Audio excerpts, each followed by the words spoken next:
আমি আবারও একটু এই যে আইভি এবং মোদিকে যে জামিন, মোদি তো ও স্বরাষ্ট্রমন্ত্রী এলাকার লোক, এবং ইন্টারেস্টিং বিষয় হলো বাংলাদেশের আইন শৃঙ্খলার অবনতি কিংবা দেশে অশান্তির অন্যতম একটা হেতু হলো মাদক ব্যবসা, এবং সে মাদকের হাব হলো স্বরাষ্ট্রমন্ত্রীর নিজ জেলা।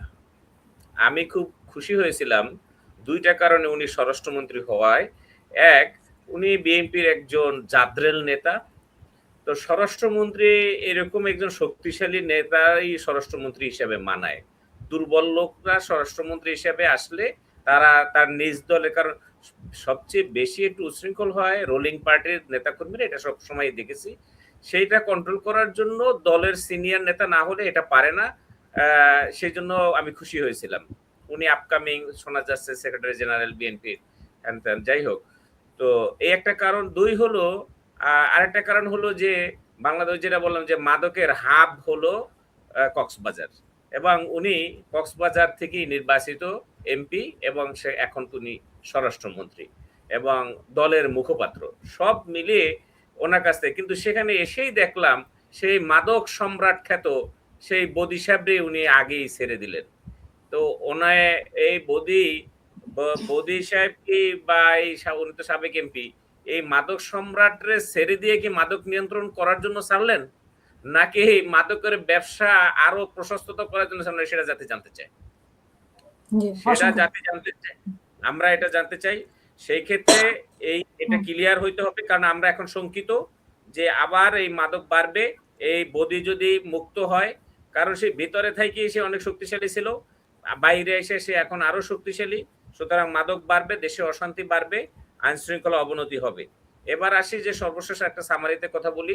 এই যেভাবে মব ক্রিয়েট করে এই গভর্নরকে বিদায় করা হলো, এভাবে কি মব ক্রিয়েট করে ফেসিস্টের সবচেয়ে গুরু যে বসে আছে বঙ্গভবনে, তাকেও কি বিদায় করা হবে, নাকি মব সারা আইনগতভাবে বিদায় করবে? জনগণের এটা সময়ের দাবি। আমরা এই সরকারে আর একজনও, এই যে ইন্টারিম গভর্নমেন্ট যাদেরকে বসাইছে তাদেরকে বিদায় করার আগে, ইন্টারিম গভর্নমেন্টের আগে ফেসিস্ট স্বৈরাচারী সরকারে নিয়োগকৃত যারা আছে তাদেরকে আগে বিদায় করেন, তাদেরকে আগে বিদায় করেন। এটা জাতি সবার আগে চায়। মানুষ যেটা খুশি হবে, জনগণ যেটা চায় সেটা আগে করেন।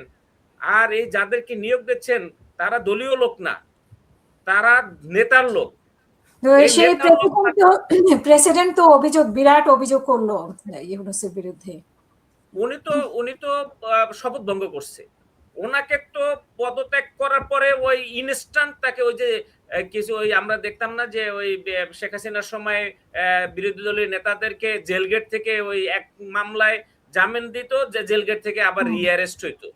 ওনাকে তো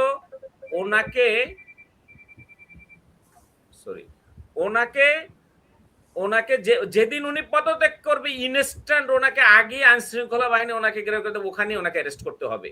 কারণ হলো উনি ওই, এবং এই 12 তারিখে সংসদে প্রথম অধিবেশনে ওনার বিরুদ্ধে অভিশংসন এনে ওনাকে ইয়া করে সংসদ থেকেই পার্লামেন্টে ক্ষমতা বলে ওনাকে বহিষ্কার করে এবং ওনাকে জেলে ঢুকাতে হবে। কারণ উনি তথ্য এভাবে গোপন তথ্য প্রকাশ করেন। আপনি দেখেন সংসদ সদস্যরাও কিন্তু শপথের শেষ, এবং মন্ত্রী পরিষদ আর প্রেসিডেন্ট প্রায় একই কাছাকাছি শপথ। মন্ত্রী পরিষদরা কিন্তু দুইটা শপথ করে, প্রথম একটা শপথ করে, তারপরে দ্বিতীয় শপথে কিন্তু তারা এই যে গোপন তথ্য প্রকাশ করবে না রাষ্ট্রের, এই মর্মে আবার আরেকটা শপথ করতে হয়েছে। তো উনি প্রেসিডেন্ট হিসেবে সেই শপথ উনি ভঙ্গ করেছেন। সুতরাং এইটার জন্য অবশ্যই তাকে শাস্তি ভোগ করতে হবে। কোন রকমের হাঙ্কি পাঙ্কি চলবে না।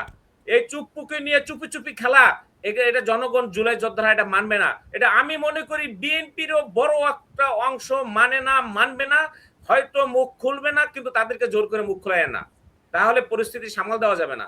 কারণ সবকিছুই যে দলের লোকরা মেনে নিবে, সবাই যে মানে দলের আজ্ঞাবহ তা না। দেশের আজ্ঞাবহ অনেক নেতাও আছে বিএনপির ভিতরে, যাদের এই মন্ত্রী পরিষদ গঠন করা হচ্ছে, যাদেরকে বিভিন্ন কারণে একটা দেশের প্রতি তাদের যে মতভেদের কারণে যাদেরকে মন্ত্রিত্ব দেওয়া হয় নাই, যারা ভারতের সমালোচনা করে যেসব বিএনপির নেতারা, যাদেরকে মন্ত্রিত্ব দেওয়া হয় নাই, এই লোকগুলো যে সারা জীবনই এভাবে চুপচাপ মেনে যাবে তা না। তারাও মানুষ, এদেশের নাগরিক, এবং তারাও দেশপ্রেমিক নাগরিক। এবং এই জুলাই আন্দোলনে যেমন বিএনপির একটা বড় অংশ তারা অনেক নেতারাই একবার রাজপথে সরাসরি সম্পৃক্ত ছিল, জামাত তো ছিলই, সবাই ছিল। ভবিষ্যতেও দেশবিরোধী কোনো ধরনের কোনো চক্রান্ত ষড়যন্ত্র হলে সেই আমি মনে করি শুধু এখানে বিরোধী দলই মাঠে নামবে তা না, সরকারের এত বড় দল, শোনেন গাছ যখন বড় হয় তখন সেই গাছের কিন্তু সামলানো কঠিন হয়ে যায়। 212 সদস্য একটি দল, সংসদ সদস্যের দল, সুতরাং এদেরকে কিন্তু ম্যানেজ করতে হলে ব্যালেন্স করে রাষ্ট্র সরকার পরিচালনা করতে হবে। না হলে ইতিপূর্বে আমরা বহুবার দেখেছি, এরকম বিএনপির আমলেই দেখেছি, বিএনপি তৃণমূল বিএনপি নামে একটা দল গঠন হয়েছিল, বিএনপি নেতাকর্মী শমশের মোবিন চৌধুরী সহ তৈমুর আলম খন্দকার সহ বিভিন্নরাই করছে। আমি বলছি না সেটা আবার পুনরাবৃত্তি হবে, কিন্তু হতে কতক্ষণ? কারণ হলো সবাই লোক একরকম তা না।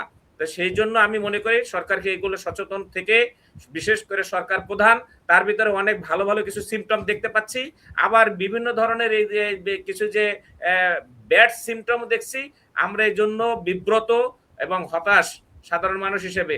আশা করি উনি ওই যে ওনার ভ্রান্তির ভেরাজাল কাটিয়ে উনি ভ্রান্তির ভেজাল কাটিয়ে উনি সঠিক সিদ্ধান্ত নেবেন, এবং ওনার মা দেশনেত্রী, আপসীর নেত্রী যেভাবে কঠোর সিদ্ধান্তগুলো নিতেন দলের ক্ষেত্রে, রাষ্ট্রের জন্য, দেশের জন্য, সেই ধরনের উনি শক্ত সিদ্ধান্ত দেখার আমরা অপেক্ষায় রইলাম। ধন্যবাদ আপা।